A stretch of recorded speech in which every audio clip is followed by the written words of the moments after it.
المغرب مش هيدي فرصه لمنتخب الارجنتين ان هو يستحوذ اصلا على الكوره. المغرب رفعت لنا رؤوسنا حتى ما نحبوهاش رغم عنا ولينا نحبوها. علاش ما نحبوهاش؟ شو حضرتك؟ لا الراب شو نحكي عليه انا؟ نحكي الشعوب العربيه الكل فرحه. مشاكل معناها فما طبعا فما بلدان ما فرحتش المغرب، فما بلدان عربيه قيادات رسميه مش شعوب فتحي، قيادات رسميه اي شعوب. حتى لو كان هكا عندك حاجه مع المغرب عندك كذا ما تنجمش ما تحبش المغرب، لان فعلا اليوم اللي عملته المغرب راهو للعرب بصفه عامه اللي عملته في العالم الكل احنا منبهرين. احنا اليوم يا رفيق راهو مش عادي. لا التاريخ يكتب. المغرب وصلوا نهائي كاس العالم تحت 20 سنه، كتبوا التاريخ، كتبوا التاريخ.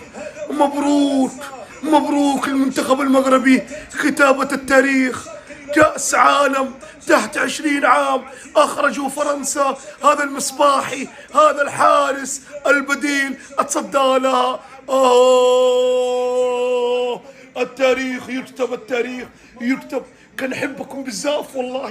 التاريخ يكتب. نهائي كأس العالم للشباب الأرجنتين ضد المغرب. معلش يا جماعة، معلش تعرفوني بشجع الأرجنتين، بس هالمرة بدي أكون مع المغرب من بعد دعس فرنسا ومن فيها، من بعد الانتصار والتأهل التاريخي لشباب المغرب. أول مرة عم يتأهلوا لنهائي كأس العالم، وإن شاء الله أول مرة بالتاريخ حيفوزوا بكأس العالم. اللي عم بيساويه منتخب المغرب شيء مش طبيعي. صدقوا إنه مش سهل أي منتخب عربي يساويه. يعني بكأس عالم 2022 وصلوا لنصف النهائي، هيدي السنة منتخب المغرب لفئة ال20 عام عم يوصل لنهائي كأس العالم. يعني بكل الفئات العمرية عم بيبدوا وعم يدخل العالمية. كل جيل بيطلع لمنتخب المغرب، وخصوصا هيدا الجيل الذهبي عم بيسجل إنجاز تاريخي وعم بيواصل بكتابة التاريخ والمجد. إن شاء الله كأس العالم هيدا بيكون من نصيب المغرب، رغم إنه قلت لكم حب الأرجنتين وممكن تربح الأرجنتين، وحتسجل التاريخ إنه ربحت كأس العالم بالفئة العمرية الصغيرة والكبيرة. بس معلش هيدا المرة للمغرب، توفيق للمغرب لأنه عن جد بيستهلوها وبجدار. ألف مبروك لمنتخب المغرب ولكل شعب. شوف الاتحاد العراقي، شوف القائمين على الكرة العراقية، شوف المسؤولين، شوف منتخب المغرب ايش دا يسوي. رسميا منتخب المغرب للشباب يتأهل إلى نهائي كأس العالم. يا ساتر، إلى نهائي كأس العالم لأول مرة في التاريخ منتخب عربي. تخيل المغرب تغلب على منتخب إسباني وعلى منتخب البرازيل وعلى منتخب فرنسا، والآن في النهاية راح يواجه منتخب الأرجنتين. من منتخب المغرب صار رابع كأس العالم، مو عن فراغ، لا، هذا ناتج عن شغل صحيح، عن تأسيس صح. الفريق الشباب والفريق الأولمبي والفريق الأول، هاي كلها تخطيط وبناء صحيح من قبل الدولة، من قبل قائمين على الكرة المغربية. تعلم اتحادنا، تعلم يا القائمين، تعلم يا المسؤولين، حارين بس بالكيكة وهذا إلك وهاي إلي. شوف الناس وين وصلت عمي، واحنا كأس عالم ما نقدر نتأهل، كأس عالم ما نقدر نتأهل. الله أكبر عليكم ومبروك لمنتخب المغرب، أسود الأطلس، الأبطال الكبار، رفعوا راس العرب إلى نهائي كأس العالم لأول مرة في التاريخ، وإن شاء الله ياخذون اللقب على حساب منتخب الأرجنتين. آمين يا رب العالمين، بالفعل يستاهلون. خط المنتخب المغربي للشباب تحت 20 عاما سطرا جديدا في سجل الإنجازات العربية والإفريقية. المشهد كان أشبه بسيمفونية كروية عزفها أشبال الأطلس بتأهلهم التاريخي إلى نهائي كأس العالم للشباب المقام في تشيلي بعد انتصار دراماتيكي على فرنسا بركلات الترجيح 4-5 بعد تعادل مثير 1-1 في وقت المباراة الأصلي. لكن روح أشبال الأطلس بقيت حاضرة حتى ركلات الحسم، حيث نجح الحارس في قيادة زملائه نحو المجد.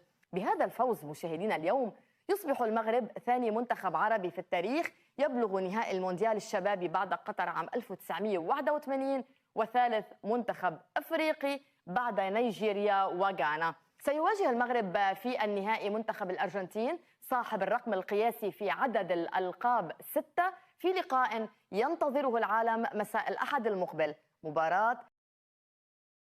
مباراة لا تختصرها الأرقام وينتظرها جيل آمن، لأن المستحيل ليس مغربيا. 90 دقيقة تفصل المنتخب المغربي عن الحلم التاريخي، عن الحلم التاريخي كأس العالم للشباب.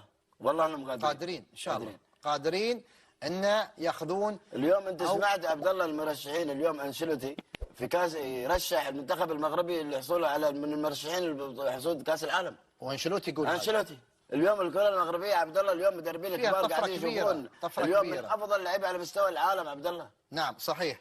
الجميل والمبشر أن المدرسة المغربية في كرة القدم باتت تمتلك هوية متكاملة قوامها الانضباط والجرأة والقدرة على المنافسة في أعلى المستويات. جميعنا نذكر إنجاز نصف نهائي مونديال قطر 2022 وما قدمه المنتخب المغربي في الدوحة بمونديال الحلم وبرونزية أولمبياد باريس 2024. منتخب المغرب للشباب في كأس العالم فاز على البرازيل وإسبانيا وعلى فرنسا ووصل النهائي رسميا. هي إنجازات عظيمة، إنجازات ستبقى في التاريخ. ياسر الزبيري في كل مباراة يقول، عقود اخواني الكويتيين، يقول ياسر الزبير في كل مباراة حط جول، ما شاء الله تبارك الله. هداف مهاجم كلاسيك بصراحة. بأمانة عبد الله شوف شيء مفرح عبد الله ان احنا قاعدين نشوف العمل اللي قاعد يصير في المنتخب المغربي بشكل عام عبد الله على مستوى المراحل وعلى مستوى المنتخب الاول، منتخب الشباب عبد الله. شو اللي قاعد يصير في الكرة المغربية عبد الله؟ عمل كبير عبد الله من الاستاذ فوزي. نعم عبد الله عمل كبير من صراحة الإدارة المغربية. نعم تقوم بعمل كبير من الجهاز الفني. يعني عبد الله الكرة المغربية ماشي إلى طريق صحيح عبد الله اللي قاعد يعني صراحة يصرف الكرة العربية. طيب زين. في محفل وصول كأس العالم. نعم. عبد الله شيء سبق تاريخي إن شاء الله. إنجاز التأهل لنهائي مونديال الشباب اليوم جاء ليرسخ حضور المغرب كقوة كروية صاعدة تجاوزت حدود الإبهار والمشاركة المشرفة إلى ميدان الاستمرارية والتأسيس. ما يحققه المغرب اليوم هو ثمرة مشروع وطني متكامل بدأ من البنية التحتية والتكوين القاعدي وامتد إلى الفئات السنية إلى أن أصبحت اليوم نموذجا يحتذى في القارة.